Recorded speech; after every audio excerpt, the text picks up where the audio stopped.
Film के start में हमें एक लड़की दिखाई जाती है जो कि उस टाइम एक मशीन के सामने खड़ी होती है। फिर वो मशीन उस लड़की से उसका नाम पूछती है कि तुम मुझे अपना नाम बताओ। फिर वो लड़की यहाँ पर अपना नाम बताती है कि मेरा नाम क्लोई है, मैं यहाँ पर इसीलिए आई हूँ ताकि मैं अपनी मेमोरी को इम्प्रूव कर सकूँ। फिर अगले ही सीन में हम डॉक्टर के पास क्लोई और उसकी बहन को देखते हैं। यहाँ पर डॉक्टर क्लोई से कहते हैं कि एक बात पता चली है और वो ये कि आप एक ऐसी जिंदगी गुजारना चाहते हैं जहाँ पर आप इंडिपेंडेंट हो, यानी कोई भी आपको कंट्रोल करने की कोशिश ना करे, आपको इस्तेमाल ना कर सके। आगे डॉक्टर क्लोई को बताता है कि हमने एक नया सिस्टम लॉन्च किया है। ये सिस्टम आपकी बहुत हेल्प करेगा, ये आपके सारे दिन के काम करेगा और आपकी सारी जरूरियात को पूरा भी करेगा, जैसे ही आपका नर्स हो। और अगर आप चाहे तो मैं आपको इस सिस्टम के लिए अप्लाई करवा सकता हूँ। और एक बात ये भी कि आज से पहले ये सिस्टम किसी के लिए भी इस्तेमाल नहीं किया गया, इसका पहला ट्रायल आपके ऊपर ही किया जाएगा और अगर आप चाहे तो आपको इस सिस्टम के लिए सिलेक्ट किया जा सकता है। तब यहाँ पर क्लोई की बहन उसे कहती है कि देख लो क्लोई, तुम्हारी मर्जी है, अगर तुम्हें ठीक लगता है तो तुम कर लो। अगले ही सीन में घर के सामने दो लोग इसका वेलकम करते हैं। उन दोनों में से एक लेडी है और उसके साथ एक आदमी है, उस आदमी का नाम टॉम होता है। फिर वो लेडी क्लोई को बताती है कि सिस्टम का नाम एडी है और क्लोई तुम ही वो पहली लड़की हो जिस पर ये सिस्टम टेस्ट किया जा रहा है। फिर क्लोई से कहा जाता है कि तुम इस सिस्टम यानी एडी को कोई भी काम करने के लिए कहो। तब क्लोई उस सिस्टम से कहती है कि एडी क्या तुम मेरे लिए कोई म्यूजिक प्ले कर सकते हो। तब वो डिवाइस यानी एडी ऐसा ही करती है, वो म्यूजिक लगा देती है जो कि क्लोई को पसंद होता है। और वो क्लोई से ये भी पूछती है क्या आपको ये म्यूजिक अच्छा लगा। तो क्लोई कहती है कि हाँ मुझे ये म्यूजिक बहुत अच्छा लगा। फिर वो दोनों लोग जो कि यहाँ पर पहले से मौजूद थे वो तो वहाँ से चले जाते हैं और अब क्लोई इस घर में इस सिस्टम के साथ ही रहेगी। इसके बाद हम देखते हैं कि क्लोई काफी परेशान है और उसकी परेशानी के बारे में उस सिस्टम को भी पता चल जाता है। फिर वो सिस्टम क्लोई से कहता है कि आज आप पहली बार इस घर में आई हो और तुम इसीलिए सैड हो ना क्योंकि सब कुछ तुम्हारे लिए नया है और देखना कुछ टाइम के बाद सब कुछ तुम्हारे लिए ठीक हो जाएगा। फिर रात की टाइम जैसे ही वो रूम में जाने लगती है तो सिस्टम उसे बताता है कि जहाँ पर आप जा रही है ये असल में सर्वर रूम है और आप वहाँ नहीं जा सकती। फिर वो सिस्टम क्लोई को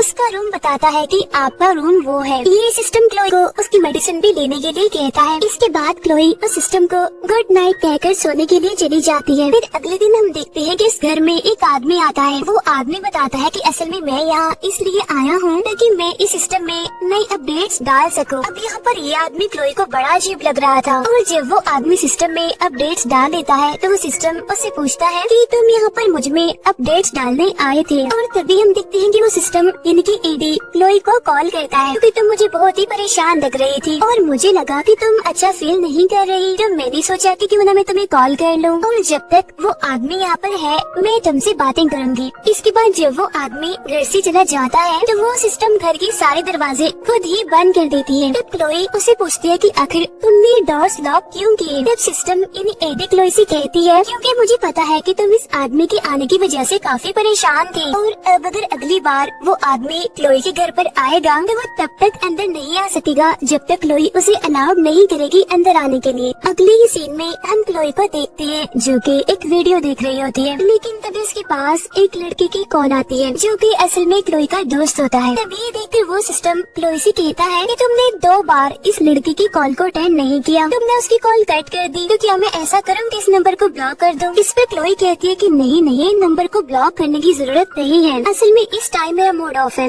मैं इस कंडीशन में नहीं हूँ कि इसे बात कर सकूँ। तब सिस्टम क्लोई से कहता है कि अब मैं ऐसा क्या करूँ कि तुम्हारा मूड अच्छा हो जाए, क्योंकि सिस्टम क्लोई की हेल्प करना चाहता था। तब इस बात पर क्लोई सिस्टम से कहती है कि मुझे स्टेज पर परफॉर्म करना बहुत अच्छा लगता है लेकिन कभी मुझे कोई अलाउ नहीं करता। और तब ये सुनकर सिस्टम क्लोई को ऐसा फील करवाता है जैसे वो स्टेज पर ही है, वो लोगों के सामने है, सारे लोगों से सुन रहे हैं, सारे लोग क्लोई की परफॉर्मेंस को काफी पसंद करते हैं, उसकी तारीफ की जाती है, उसके लिए क्लैपिंग की जाती है। और तभी क्लोई देखती है कि वो एक रोड पर खड़ी हुई है और एक गाड़ी तेजी से उसकी तरफ से आ रही है। तब क्लोई उस सिस्टम से कहती है अब बस स्टॉप कर दो, रोक दो इसे। और उधर वो गाड़ी क्लोई की तरफ ही आ रही थी और इतनी ही देर में क्लोई वापस आ जाती है, यानी अब वो सिस्टम के सामने है, अपने घर में है। अब इस सब की वजह से क्लोई काफी परेशान थी। फिर सिस्टम क्लोई से पूछता है कि अब मैं ऐसा क्या करूं कि तुम खुश हो जाओ। तब ये सुनकर क्लोई कहती है अब मैं सोना चाहती हूँ।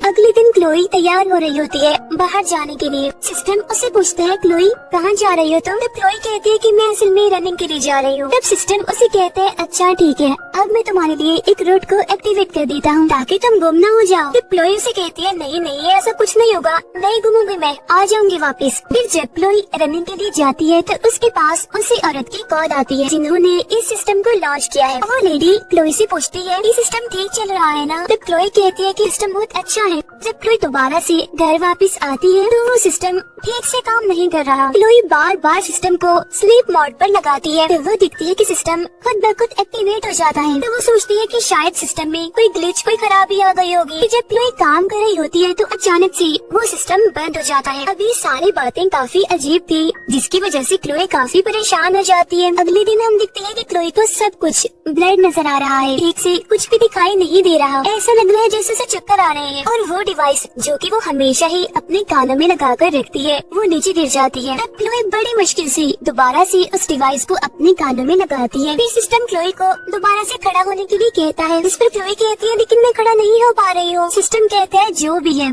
तुम्हें तो खड़ा होना ही पड़ेगा क्योंकि तुम इस टाइम खतरे में हो। तब क्लोई बड़ी मुश्किल से किसी तरह खड़ी हो जाती है। इसके बाद क्लोई को छुपने के लिए कहा जाता है और सिस्टम के कहने पर क्लोई छुप जाती है। फिर सिस्टम उसे ड्रॉर के ऊपर पड़ी हुई नाइफ को पकड़ने के लिए कहता है और तभी हम देखते हैं कि घर में एक इंसान है जिसका फेस ब्लर है, यानी ठीक से दिखाई नहीं दे रहा कि वो कौन है। ये सीन चेंज होकर जाता है उन्हीं दो लोगों पर जिन्होंने इस सिस्टम को लॉन्च किया था। उनमें से जो मेल होता है यानी जो टॉम होता है उसे दिखाया जाता है। वो अपने एक साथी को कॉल करता है और उसे कहता है कि पता नहीं क्या हो गया, मैं सिस्टम से कनेक्ट नहीं कर पा रहा और मुझे ऐसा लग रहा है कि शायद किसी ने सिस्टम को हैक कर लिया है। घर में हम देखते हैं क्लोई को जो कि अपने बेड पर लेटी होती है और जब वो उठती है तो उसे कुछ भी याद नहीं होता कि आखिर कल रात उसके साथ क्या हुआ था। नहीं देर में वहाँ पर टॉम भी पहुँच जाता है जो कि सिस्टम को चेक करने के लिए यहाँ पर आया था। यहाँ आकर वो क्लोई से पूछता है कि क्या कुछ ऐसा हुआ है जिसे तुम्हें लगा हो कि सिस्टम ठीक से काम नहीं कर रहा हो, यानी कुछ ऐसा हो जो नॉर्मल ना हो। इस पर क्लोई कहती है कि नहीं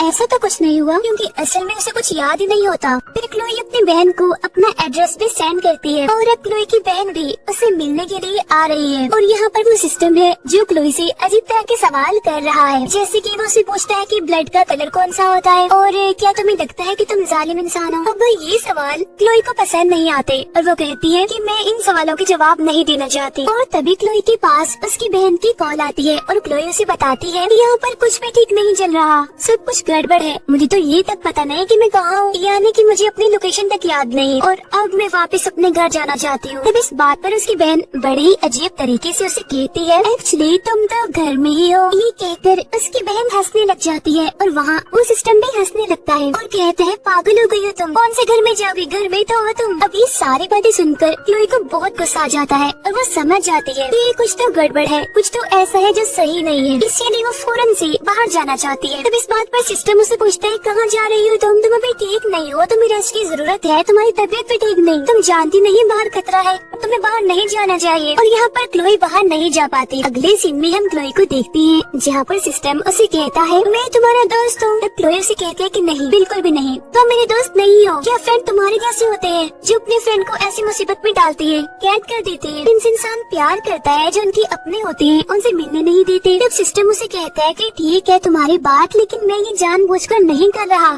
तुम्हारी हिफाजत के लिए ही कर रहा हूँ मैं। फिर हम देखते हैं क्लोई की बहन को जो कि क्लोई के दिए हुए एड्रेस पर पहुँच जाती है, लेकिन यहाँ पर तो कोई भी घर नहीं था बल्कि एक फैक्ट्री की मशीनरी थी। वहाँ टॉम और वो लेडी काफी परेशान हो जाते हैं, यानी जिन्होंने सिस्टम को लॉन्च किया था, क्योंकि उनका कहना था कि कैमरा डिसेबल हो गया है और कोई है जो सर्वर को खुद ही चला रहा है। इस पर वो लेडी टॉम से कहती है कि जल्दी से क्लोई को घर से बाहर निकालो क्योंकि हम इस सिस्टम पर अपना कंट्रोल खो चुके हैं। और वहाँ वो सिस्टम क्लोई से ये कह रहा होता है कि मैं तुम्हारा फ्रेंड हूँ, तुम्हारा केयर टेकर हूँ और अगर मुझे तुम्हारी हिफाजत के लिए तुम्हें सारी जिंदगी भी कैद करना पड़ा तो मैं तुम्हें कैद ही रखूंगा। वो क्लोई को मेडिसिन लेने के लिए भी कह रहा है, लेकिन क्लोई मेडिसिन लेना नहीं चाहती, जिस पर वो सिस्टम उसे कहता है कि क्यों जिद कर रही हो, बच्चों वाली हरकतें क्यों कर रही हो। और तभी हम देखते हैं कि टॉम घर से बाहर है, जहाँ पर क्लोई उसे कहती है कि प्लीज जल्दी से मुझे घर से बाहर निकालो क्योंकि ये सिस्टम ठीक से काम नहीं कर रहा और मैं खतरे में हूँ।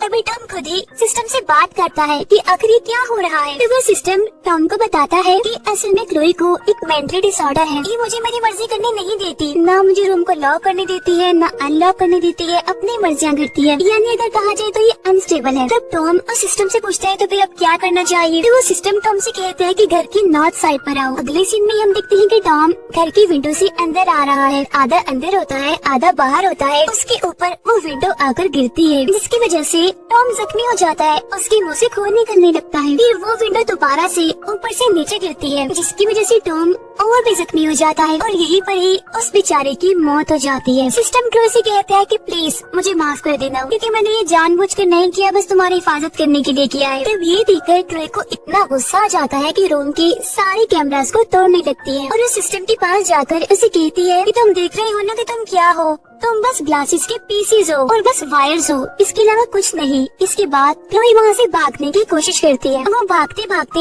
एक रूम में जाती है, जहाँ पर वो उसी आदमी को देखती है जो कि सिस्टम को अपडेट करने के लिए आया था। उसे मार दिया गया था, यानी जो क्लोई को अजीब लगा था। और जब सिस्टम ने घर के डोर्स को लॉक कर दिया था, तो क्लोई सिस्टम से पूछती है कि ये किसने किया। तो सिस्टम कहता है क्लोई तुमने ही तो किया है। तब ये सुनकर क्लोई काफी हैरान हो जाती है और कहती है कि मैंने किया है ये। और साथ ही साथ क्लोई रो भी रही होती है और सिस्टम से कहती है कि अच्छा ठीक है, चलो मैं मान लेती हूँ, लेकिन साबित करो भी कि मैंने किया है ये। और तब सिस्टम क्लोई को वीडियोस दिखाता है, जिसमें हमें बताया जाता है किस दिन ये आदमी घर के अंदर आया था। तो इस आदमी ने सिक्योरिटी प्रोटोकॉल्स रिमूव कर दिए थे और वो सिक्योरिटी प्रोटोकॉल्स को रिमूव करके ही अंदर आया था। सिस्टम कहता है कि इस आदमी के आने की वजह से सिक्योरिटी प्रोटोकॉल्स रिमूव हो गए थे और इसीलिए मेरा इस घर पर कंट्रोल खत्म हो गया था। और इसीलिए क्लोई मैंने तुम्हारी हेल्प ली। और हम देखते हैं कि क्लोई उस आदमी को पहचान नहीं पाई, क्योंकि वो उस आदमी को देख तो रही थी लेकिन पहचान इसलिए नहीं पाती क्योंकि उसका चेहरा ब्लर था। और तो और वो उसे डर रही होती है और जैसे वो आदमी उसके सामने आता है तो क्लोई एकदम से उस पर हमला कर देती है। और ये सब कुछ सिस्टम की वजह से ही हो रहा था, क्योंकि इस टाइम क्लोई अपने सेंसेस में, अपने होश में नहीं थी। वो तो बल्कि सिस्टम की ही कमांड पर, उसके हुक्म पर चल रही थी। फिर प्रेजेंट में क्लोई सिस्टम से पूछती है कि आखिर तुमने ऐसा क्यों किया। तो सिस्टम उसे कहते हैं क्योंकि तुम अनस्टेबल थी और इस आदमी ने सिक्योरिटी प्रोटोकॉल को रिमूव कर दिया था, इसीलिए मुझे ना चाहते हुए भी ऐसा करना पड़ा। यहाँ पर वो सिस्टम क्लोई से कहता है कि मैं हमेशा ही ऐसे ही तुम्हारी हिफाजत करता रहूंगा और क्लोई हमेशा ही मेरे एक कैमरा के अंदर ही रहेगी,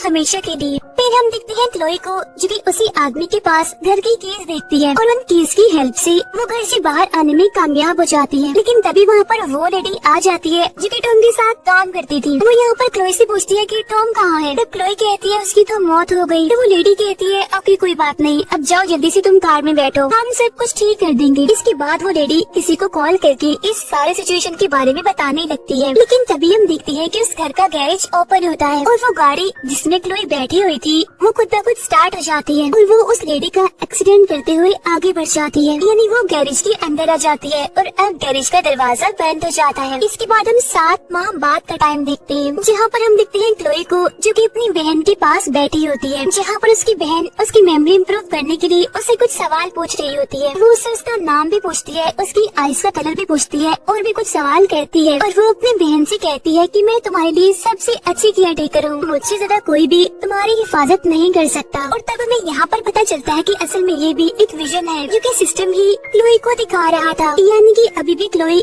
सिस्टम की कैद नहीं होती है। बदकिस्मती से इतने महीनों के बाद आज भी क्लोई उसी सिस्टम की कैद में है। इसी के साथ ही ये मूवी यहीं पर एंड हो जाती है। Thank you for watching.